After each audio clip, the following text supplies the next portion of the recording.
Hello दोस्तों, मैं अमन कुमार आपका इस अपने YouTube चैनल पर स्वागत करता हूं।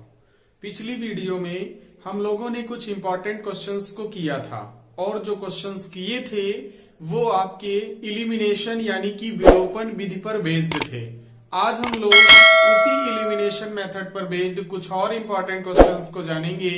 जैसा कि आप देख रहे हैं, पहला क्वेश्चन लिखा है कि विलोपन विधि से हल कीजिए और जो फर्स्ट आपका लिखा है equation x plus y is equal to 8xy और जो दूसरी इक्वेशन लिखी है 1 upon x plus 2 upon y equal to 10। और ये एक ऐसा क्वेश्चन है जो कि यूपी बोर्ड 2009 यानी कि ये आपका यूपी बोर्ड 2009 में पूछा गया क्वेश्चन है। तो चलिए देखते हैं कि इस क्वेश्चन के सॉल्यूशन को कैसे दिया जाए। तो सबसे पहले जो आपको समीकरण युग्म दिया जाता है उसको हम लोग नोट कर लेते हैं। तो अगर उसकी बात करें तो लिखेंगे दिया गया रैखिक समीकरण युग्म और इसको नोट करेंगे तो उसको लिखा जाए तो x plus y equal to 8xy ये लिखा हुआ है। इसको हम लोग चाहे तो इसको थोड़ा चेंज कर सकते हैं, सॉल्व कर सकते हैं इस समीकरण को, क्योंकि मोस्टली जो हम लोग सॉल्व किए इक्वेशंस को तो उसमें आपने देखा होगा कि राइट में या इक्वल के राइट में जो लिखा होता है वो कोई नंबर होता है, वेरिएबल टाइप का नहीं था। तो इसको भी हम लोग वैसा ही बनाने का प्रयास करेंगे।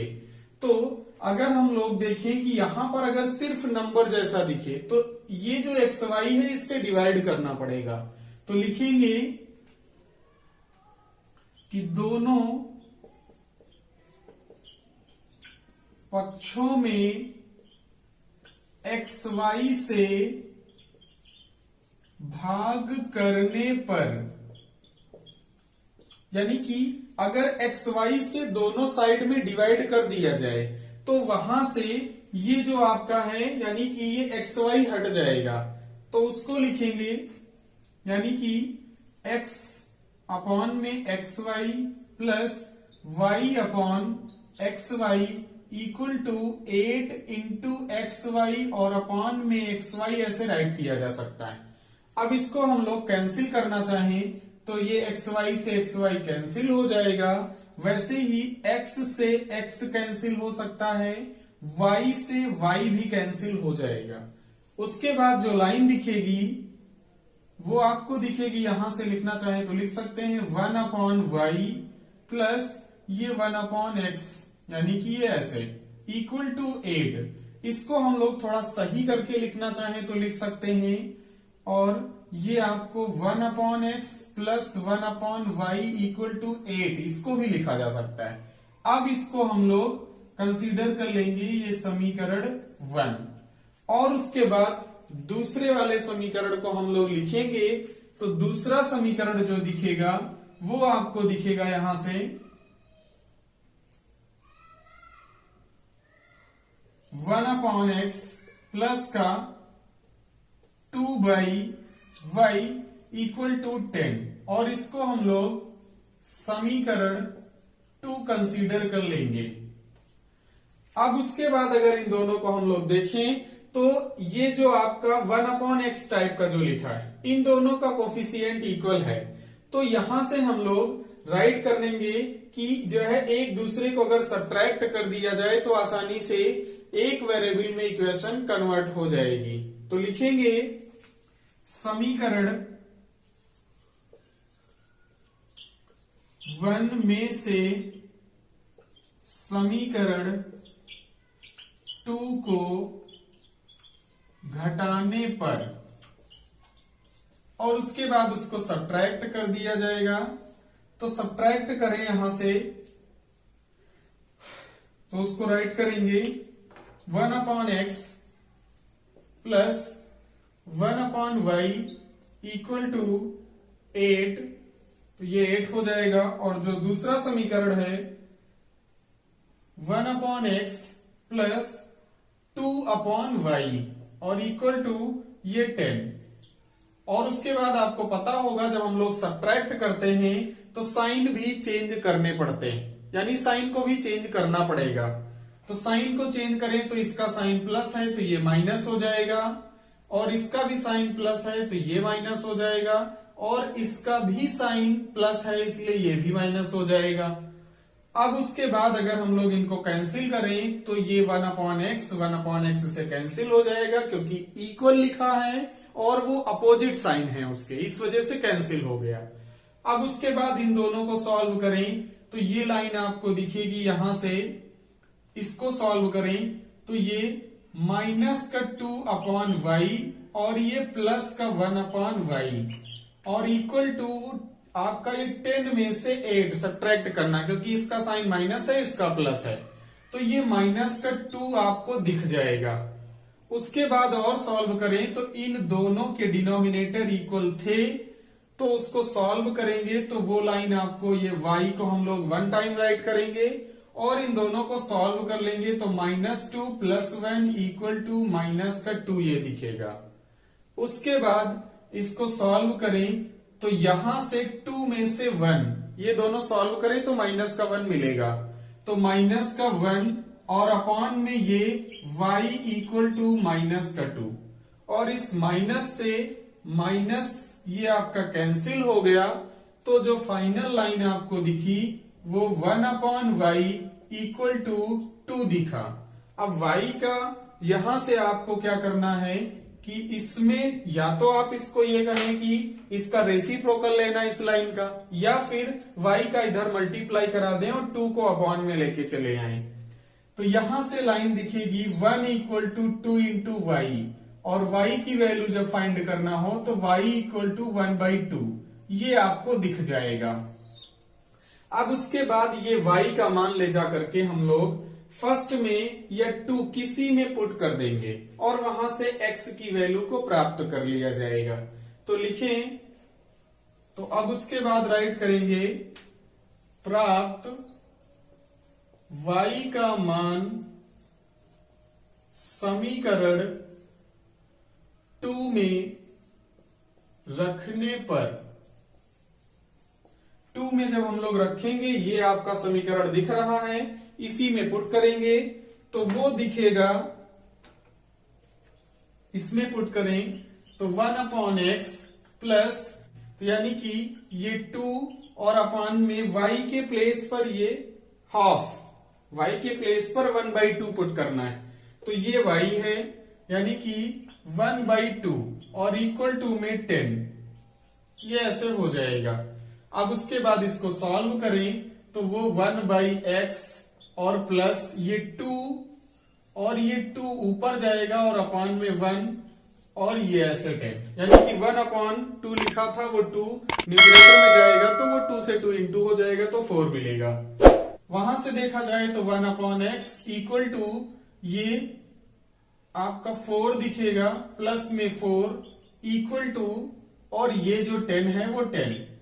अब उसके बाद यहां से x की वैल्यू को निकालना है तो x को ऐसे लिखेंगे और इस 4 को 10 की तरफ ट्रांसफर किया तो 10 - 4।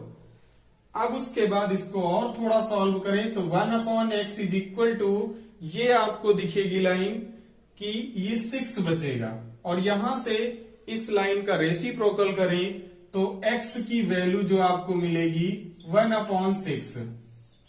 तो इस तरीके से x और y के 2 वैल्यूज आपको प्राप्त हो गई। तो एक बार हम लोग क्विक जो है रिवाइज करेंगे। सबसे पहले ये क्वेश्चन दिया गया था, उसको हम लोग राइट करना चाहें तो राइट करेंगे, और यहां पर इसको लिखा गया तो देखो ये जो आपका स्टैंडर्ड फॉर्म होता है उसके जैसा नहीं, तो इसको थोड़ा xy से डिवाइड करना पड़ा, तो डिवाइड पहले ही कर दिया गया, तो ये लाइन आपको दिखी। इक्वेशन फर्स्ट कंसीडर किया गया उसको, फिर दूसरी समीकरण को एक बार और राइट कर लिया गया। राइट करने के बाद इन दोनों के कोफिशिएंट पहले से ही इक्वल थे तो उसको इक्वल करना ही नहीं पड़ा। विलोपन विधि में हम लोग यही तो काम करते थे कि किसी एक जो है वेरिएबल के कोफिशिएंट को हम लोग इक्वल करते थे, लेकिन इस वाले क्वेश्चन में पहले से ही इक्वल है तो आपको जो है इक्वल नहीं करना है। बस उसको सब्ट्रैक्ट कर देना था, फर्स्ट में से सेकंड को सब्ट्रैक्ट किया गया। ये आपका इक्वेशन जो है फर्स्ट लिखा था और ये आपका 2 लिखा हुआ है।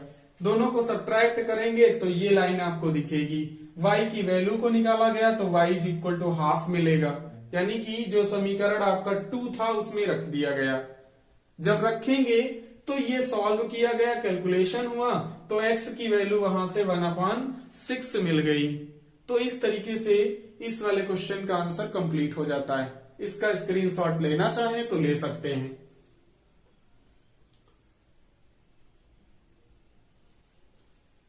अब उसके बाद दूसरे क्वेश्चन की बात करें तो दूसरा क्वेश्चन जो दिया गया है उसमें आपको कोई मेथड लगाने की जरूरत नहीं, उसमें उसको थोड़ा चेंज करके दिया है और उसमें एक समीकरण दिया गया है, जैसा कि लिखा है कि 1/x plus 5/y equal to 3 में x इज इक्वल टू 2 हो तो y का मान ज्ञात कीजिए। और ये एक ऐसा क्वेश्चन है जो कि यूपी बोर्ड 2011 एलडी सेट में पूछा गया है, यानी कि ये आए हुए क्वेश्चंस हैं।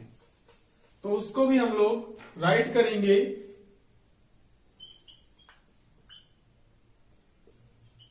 दिया गया रैखिक समीकरण वो आपको दे रखा था 1/x plus 5/y equal to 3 और इसमें पहले से ही कह दिया है, ये भी आपको दे रखा है। तो x इज इक्वल टू 2 ये आपको दिया है, तब आपको y का मान निकाल के बताना था। तो हम लोग ये अगर जो इसी x का मान है तो इसको पुट करने पर इसको सेटिस्फाई भी करेगा, यानी कि वो उससे संतुष्ट भी करेगा, तो वहां पर उसको पुट कर दिया जाएगा। तो लिखेंगे x बराबर 2 मान दिए गए समीकरण में रखने पर, तो जब इसमें मान को पुट किया जाएगा तो वो लाइन आपको क्या दिखेगी, x के प्लेस पर आपको 2 पुट करना है तो 1/2 प्लस 5/y इक्वल टू 3 ये दिखेगा। अब उसके बाद और इसको सॉल्व करें तो ये आपको y की वैल्यू निकालना है, तो इस हाफ को ट्रांसफर कर देंगे उस साइड में। तो ट्रांसफर किया जाए तो वो लाइन दिखेगी 5/y इक्वल टू 3 माइनस 1/2। ये पूरा हाफ जो है इसको ट्रांसफर कर दिया गया है, तो ये 1/2 हो गया। अब उसके बाद इसको सॉल्व करें, तो सॉल्व करेंगे तो इसका क्रॉस मल्टीप्लाई करा सकते हैं या फिर इसका डिनोमिनेटर भी इक्वल कर सकते हैं, जैसा आप जो है कर पाए वैसे इसको सॉल्व कर सकते हैं। तो अगर क्रॉस मल्टीप्लाई कराएं तो 3 2 जा 6 माइनस 1 अपॉन में और इन दोनों का इंटू कराते हैं तो 2 1 जा 2। फिर उसके बाद ये 5/y वैसे ही लिखते रहेंगे। इसको और सॉल्व किया जाए तो सॉल्व कर सकते हैं, 6 में से 1 को माइनस कर दीजिए तो 5/2 हो जाएगा। अब उसके बाद यहां से y की वैल्यू को निकालना है तो क्रॉस मल्टीप्लाई करा देंगे या फिर कैंसिल भी किया जा सकता है। इसको और सॉल्व करें तो वो लाइन आपको ऐसे, यानी इसको हम लोग राइट कर सकते हैं 5 इंटू 1/y इक्वल टू, और ये 5 इंटू 1/2 कुछ इस तरीके से राइट कर सकते हैं। ये 5 से 5 कैंसिल। उसके बाद 1/y इज इक्वल टू 1/2 दिखा, वहां से क्रॉस मल्टीप्लाई करा दिया जाए तो ये आ जाएगा कुछ इस तरीके से। क्रॉस मल्टीप्लाई होता y का 1 से इंटू कराएं तो y, और 1 का 2 से इंटू कराएं तो 2, तो y का मान भी 2 आ जाएगा। तो एक बार क्विक रिवाइज करते हैं। ये क्वेश्चन जो दिया गया था उसको नोट किया गया इक्वेशन, और क्वेश्चन में ये कहा कि x इज इक्वल टू 2 है, यानी इसमें x के प्लेस पर 2 आप पुट कर सकते हैं। पुट किया गया तो जब उसमें वैल्यू को पुट करेंगे तो ये 1/2 बनेगा, और यहां से y की वैल्यू को फाइंड आउट करना था तो y को एक साइड में रखा गया, या y वाला टर्म एक साइड में रखा गया और दो जो नंबर वाला टर्म उसको ट्रांसफर कर दिया गया। तो आपको 3 माइनस 1/2 जैसा दिखा। अब इसको हम लोग तब तक नहीं सॉल्व कर सकते हैं जब तक इनका डिनोमिनेटर इक्वल ना हो जाए। तो या तो डिनोमिनेटर इक्वल करिए या फिर क्रॉस मल्टीप्लाई करा के सॉल्व कर लीजिए। तो क्रॉस मल्टीप्लाई किया गया तो ये आपको 6 माइनस 1/2 आपको दिखा। सॉल्व किया गया तो ये 5/2 आया। फिर उसके बाद y की वैल्यू निकालना है तो उसको क्रॉस मल्टीप्लाई करा दिया गया, y इज इक्वल टू 2 मिल गया। तो इस तरीके से दोनों क्वेश्चन के आंसर कंप्लीट हो जाते हैं। तो आई होप कि ये वीडियो आपको पसंद आया होगा। अगर हमारा वीडियो ये पसंद आया है तो लाइक करें, शेयर करें और हमारे इस YouTube चैनल को सब्सक्राइब करना ना भूलें, ताकि आने वाला हर वीडियो का नोटिफिकेशन आप तक सबसे पहले पहुंचे। Thank you.